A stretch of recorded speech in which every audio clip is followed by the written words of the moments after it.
તળાજા શહેરમાં રત્ન કલાકારો દ્વારા પોતાના હક અને પડતર સમસ્યાઓને લઈને અવાજ ઉઠાવવામાં આવ્યો। આજરોજ તારીખ 15 ઓગસ્ટ 2026ના રોજ સવારે 10:30 કલાકે તળાજા શહેરના કેટલાક રત્ન કલાકારો એકત્રિત થયા હતા અને રત્ન કલાકારોને થતા અન્યાય સામે સંગઠિત થઈ રજૂઆત કરી હતી। રત્ન કલાકારોની મુખ્ય માંગ છે કે તેમની મહેનત પ્રમાણે પૂરતો અને યોગ્ય ભાવ આપવામાં આવે તેમજ પગારની સમયસર ચૂકવણી કરવામાં આવે। રત્ન ઉદ્યોગ સાથે સંકળાયેલા કામદારોના જણાવ્યા મુજબ લાંબા સમયથી ભાવ અને પગારને લઈને મુશ્કેલીઓનો સામનો કરવો પડી રહ્યો છે। રત્ન કલાકારોનું કહેવું છે કે કામની મહેનત અને સમયની સરખામણીમાં યોગ્ય વળતર મળવું જરૂરી છે, સાથે પગારની ચૂકવણીમાં વિલંબ ન થાય અને કામદારોને સમયસર તેમનું મહેનતાણું મળે તેવી માંગ કરવામાં આવી છે।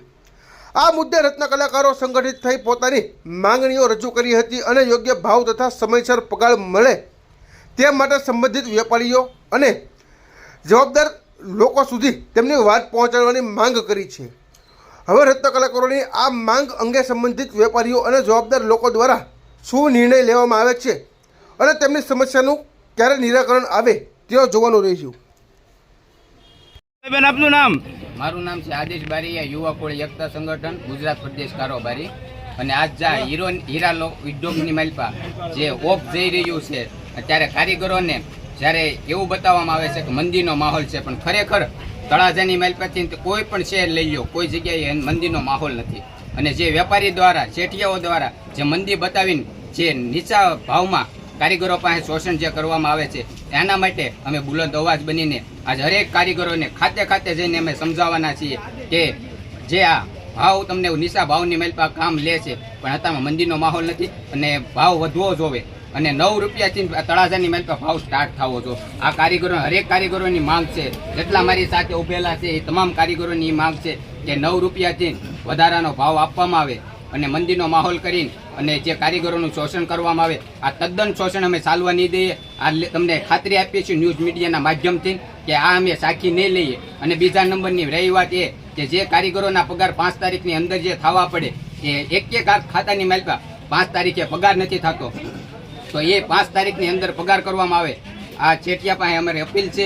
અને બીજા નંબરમાં રહી વાત કે જ્યારે કારીગરોની જરૂર હોય છે ત્યારે તેમની સામે હાથ જોડીને કારીગરોને બેસાડવામાં આવે છે, પછી જ્યારે જરૂર પતે છે ત્યારે રખડતા મૂકવામાં આવે છે। એટલે આ પ્રોબ્લેમ તળાજાની માલપા ન થાય એના માટે અમે લોકો આ એકતાનું પ્રતિક આ બતાવ્યું છે। જે અમારી યારે 70 થી 80 જણા ઊભા છે, આ હરેક વ્યક્તિને આ 70-80 જણા છે એટલા, પણ અમારી આ મુહિમ ચાલુ રહેશે। હરેક કારખાને જઈને અમે આ વ્યક્તિઓ સમજાવશું કે ભાવ વધવા જોવે। તમને હાથ કોણ જોડે છે? જે ચેટિયા લોકો જ્યારે જરૂર હોય ત્યારે હાથ જોડીને કહે છે કે તમે આવો આવો, પછી જ્યારે જરૂર પતે છે ત્યારે એ લોકો રખડતા મૂકે છે। એટલે આ અમે સાખી લેવાના નથી। આ ન્યૂઝ મીડિયાના માધ્યમથી અમે ખાતરી આપીએ છીએ કે કારીગરોનો અવાજ હર હંમેશા ગૂંજતો રહેવાનો છે।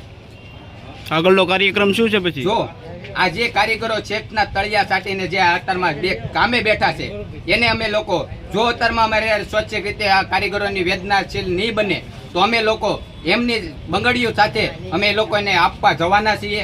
આ અમારો આગળનો કાર્યક્રમ રહે। એટલા માટે અમે અપીલ કરીએ છીએ કારીગરો અમારી સાથે હરેક જોડાય અને જે અમારી વેદના છે એ સમજે। આ હેતુથી અમે લોકો બધા ભેગા થયા છીએ। અને જો નહીં કોઈ લોકો જોડાવામાં આવે, જોડાય છે જે અમુક ટકા છે, બાકી મોસ્ટ ઓફલી અમારી સાથે જ બધા છે, પણ અમુક કારીગરો જે ચેટના કહેવાથી હાલે છે એ લોકોને અમે બંગડીઓ જાહેરમાં આપવાના છીએ। આ અમારી ખુલ્લી ચેલેન્જ છે।